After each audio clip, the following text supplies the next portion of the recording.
नमस्कार दोस्तों, SB news India के डिजिटल पैनल आपके अपने Facebook page, YouTube channel Amrish Baliyan पर आप सबका हार्दिक स्वागत है, अभिनंदन है। मुजफ्फरनगर में निकाय चुनाव का संग्राम छिड़ा हुआ है। चुनाव प्रचार के लिए अब सीमित दिन कह लीजिए या घंटे कह लीजिए बचे हुए हैं और इस वक्त हम हैं मुजफ्फरनगर की नगर पंचायत शाहपुर में। यहाँ भारतीय जनता पार्टी के प्रत्याशी परमेश सैनी जी चुनाव प्रचार पर निकले हैं और उनका साथ देने के लिए पहुंचे हैं केंद्रीय मंत्री डॉक्टर संजीव बालियान के छोटे भाई विवेक बालियान जी।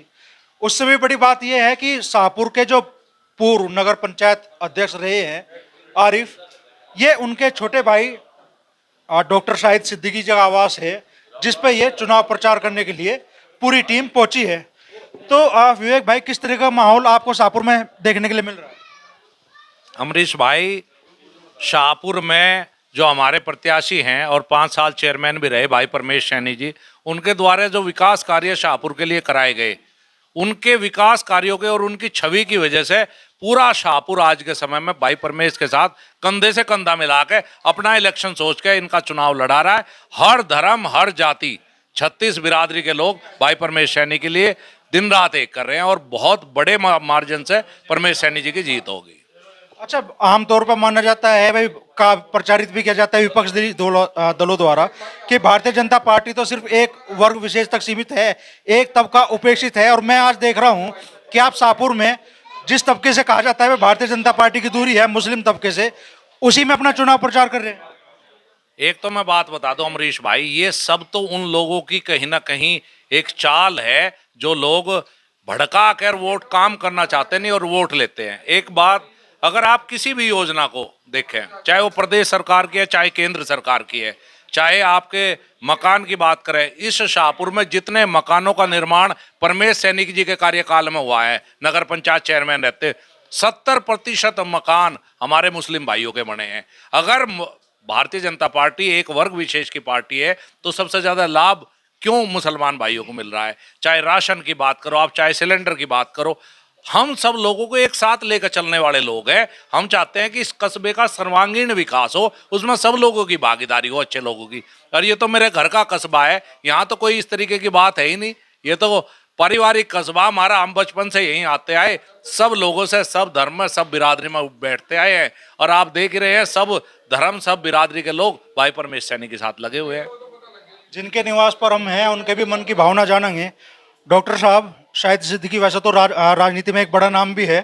फिलहाल आपके निवास पे यहाँ भारतीय जनता पार्टी की टीम आई है, सिर्फ स्वागत करने तक ये सिलसिला रह जाएगा? ये वाकई मुस्लिम तबके में भी इच्छा है भारतीय जनता पार्टी से जुड़ने की, बीजेपी को वोट देने की? मैं पहले तो ये बता दूं कि पिछले 10 साल से मैं भारतीय जनता पार्टी का अल्पसंख्यक मोर्चे का सचिव हूं। सबसे पहली बात तो ये है। दूसरी बात ये, परमेश भाई जो हैं ये मेरे छोटे भाई हैं और इनका मैं सम्मान दिल से करता हूं और पिछली योजना में भी इनकी साथ रहा हूं और अब की योजना में भी पूरी ताकत का इस्तेमाल करके इन्हें भारी बहुमत से जिताने की पूरी ताकत का इस्तेमाल किया जाएगा। और मुझे उम्मीद है कि 36 बिरादरी जो भारतीय जनता पार्टी का नारा है, सबका साथ सबका विकास, उस कार्य पे हम काम कर रहे हैं और हमें उम्मीद है कि परमेश भाई को सभी बिरादरी के लोग वोट देंगे और इन्हें विजयी बनाएंगे। कुछ लोग कहते हैं भाई मुस्लिमों का बीजेपी को वोट देना वही बात है जैसे सूरज का पश्चिम से निकलना, तो ये धारणा बदलेगी क्या? बदलेगी। पहले भी हमने अपने वार्ड से यहाँ से इन्हें भारी बहुमत से जितवाया था, इस वार्ड से हमने, और अब के भी हम पूरी ताकत का इस्तेमाल कर रहे हैं और इनको पूरी कोशिश की जाएगी कि सब हमारा प्रत्याशी जो है भारी बहुमत से जीते। चेयरमैन पद के प्रत्याशी है परमेश सैनी जी।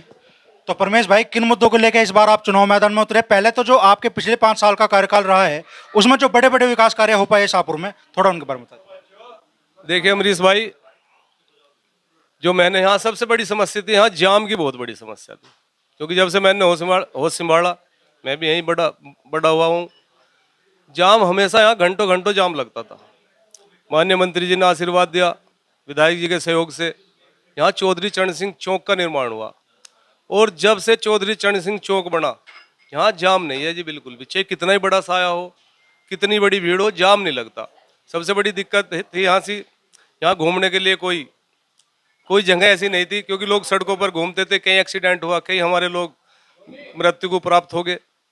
एक अमृत सरोवर का निर्माण हुआ। यहाँ रात को 10-10, 11-11 बजे तक हमारी बहन बेटी है, कैमरे लगे हुए हैं उनमें, वहाँ मॉर्निंग उसका रात को 10-10, 11 बजे तक घूमते हैं।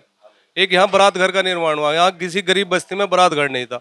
और जितनी सड़कें थी सब मैंने पूरा करने का प्रयास किया, और जो काम अधूरे रह गए हैं अगर परमात्मा ने मौका दिया तो अब की बार पूरे करेंगे अमरीश जी। इस बार ऐसे कौन कौन से विकास कार्य हैं जिन्हें आप सबसे पहले प्राथमिकता देंगे शाहपुर को? देखिए, सबसे पहला मुद्दा था हमारी बहन बेटियों के मान का, सम्मान का। जो गुंडे, जो आवारा लड़के सड़कों पर खड़े होकर पहले छींटाकसी करते थे, 2017 से पहले गुंडागर्दी करते थे, सबसे पहले तो माननीय योगी जी के नेतृत्व में हमने यहाँ प्रयास किया, उन पर लगाम लगी। मैं ये नहीं देखते थे ये कौन सी बिरादरी की है, कौन से धर्म की है, उन्हें तो सिर्फ छेड़खानी से मतलब था।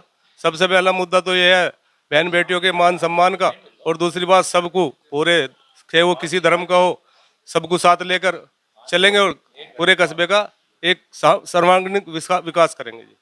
अच्छा, एक बड़ा मुद्दा यहाँ जो और दूसरे कैंडिडेट बता रहे हैं, एक तो जो पीट बाजार का मुद्दा है वो, एक यहाँ सब्जी मंडी की भी लोगों की डिमांड है कि सब्जी मंडी यहाँ बननी चाहिए कस्बा शाहपुर में। उस बारे में आपकी क्या सोच है और क्या कहना? एक तो दोबारा परमेश भाई, जैसा हमारे यहाँ और कैंडिडेटों से भी मुलाकात हुई, तो एक तो मुद्दा बन रहा है आपके यहाँ पीट बाजार का, जो दुकानें खोके कह लीजिए वहां से हटे वो, और एक दूसरा लोगों की मांग है कि यहाँ सब्जी मंडी भी बने, लोगों को एक अपना कामकाज करने की परमानेंट जगह मिले। देखिए, मैंने 12 दिसंबर 2017 में शपथ ली, 13 में हम लोग लखनऊ चले गए, 14 में खोखे उठे। खोखो में हमारा कोई रोल नहीं था, सिर्फ और सिर्फ जो विपक्ष के लोग हैं, जो दलाली करते थे, उन लोगों ने मुझे बदनाम करने का काम किया। कोई सिविल कोर्ट का मामला पहले ही चला हुआ था, 30 नवंबर को सब पे नोटिस आए हुए थे कि 7 तारीख इसमें लगी हुई थी खाली करने की। इत्तेफाक रहा कि वे खाली नहीं हो पाई उस टाइम, 14 तारीख में इन्होंने खाली किया, मेरा तो उसमें कोई रोल ही नहीं था। और मैंने कल खोखे वालों ने एक बहुत बड़ी मीटिंग, सब उसमें करीब करीब मेरा ख्याल के 70-80 खोखे वाले थे, इस माड़ी मैदान में की। सबने पूछा, सब में बात हुई, मैंने कसम खा कहा वहाँ जारवीर बाबा की कि उसमें मेरा कोई रोल नहीं था। सब खोखे वालों ने फिर खड़े हो गए, ये कहा कि परमेश भाई आज हमें भी यकीन आ गया कि आपका वहाँ कोई रोल नहीं था और हम सब आपके साथ हैं। उन्होंने फिर मेरे आवाज़ पाकर मुझे पूरा समर्थन दिया, और मैंने आश्वासन दिया, आश्वासन क्या दिया, मैं पूरा प्रयास करूँगा कि ये खोखे दोबारा मैं वहीं से या तो कंप्रोमाइज से या फिर कानून के हिसाब से रखवा सकूँ। जनता के पास बहुत विकल्प है, वे किसी भी प्रत्याशी को अपना वोट दे। किस आधार पे आप लोगों से ये अपील कर रहे हैं कि भाई लोग आपके पक्ष में ही मतदान करें? मैं अपील करता हूँ सब लोगों से कि जो मैंने 5 साल में किया, सबको साथ लेकर चलने का काम, चाहे वो किसी बिरादरी के थे, किसी धर्म के थे, सबको साथ लेकर चला, सबके सुख दुख में काम आया। चाहे वो कोरोना की बीमारी थी, चाहे कोई भी समय रहा, कहीं कोई बीमार रहा, कहीं मुझे पता चला तो कहीं भी था कोई, मैं हमेशा लोगों के बीच में रहा। और अपील यही कर रहा हूँ कि मैं हमेशा आप लोगों के साथ रहूँगा, और जनता से यही अपील है कि मुझे एक बार एक सेवा करने का मौका दे। और एक बार और मैं ये बता दूं कि जिस आवाज़ पर हम बैठे हैं, मैंने राजनीति आरिफ भाई हमारे पूर्व चेयरमैन रहे हैं, उन्हीं से सीखी थी हम, क्योंकि बचपन से मैं उनके साथ रहा। जितनी मैंने राजनीति सीखी, क्योंकि वे एक नेक दिल ईमानदार व्यक्ति हैं, मैंने उन्हीं से राजनीति सीख के आगे बढ़ने का काम किया। मैं इस परिवार का बहुत बहुत धन्यवाद करता हूँ। तो आखिरी सवाल मेरा आपसे है, 4 तारीख को मतदान होना है, क्या माहौल आपको शाहपुर में दिखाई दे रहा है? 4 तारीख का मतदान है जी, विवेक भाई भी हैं, सब लोग लगे हुए हैं, आज कपिल देव जी भी आ रहे थे। जहाँ तक मुझे लगता है कि मेरे चुनाव में कहीं दिक्कत नहीं है। 4 तारीख को मतदान होगा, 13 तारीख को भगवान न चाहे विजय श्री आप सबके साथ होगी जी। तो ये थे शाहपुर के निवर्तमान चेयरमैन परमेश सैनी, जिनका कहना है कि वे अपने पिछले 5 सालों में जो विकास कार्य उन्होंने कराए उनको आप जनता के सामने पेश कर रहे हैं, और उन्हीं के आधार पर अगले 5 सालों के लिए वे फिर से जनता के वोट का निवेदन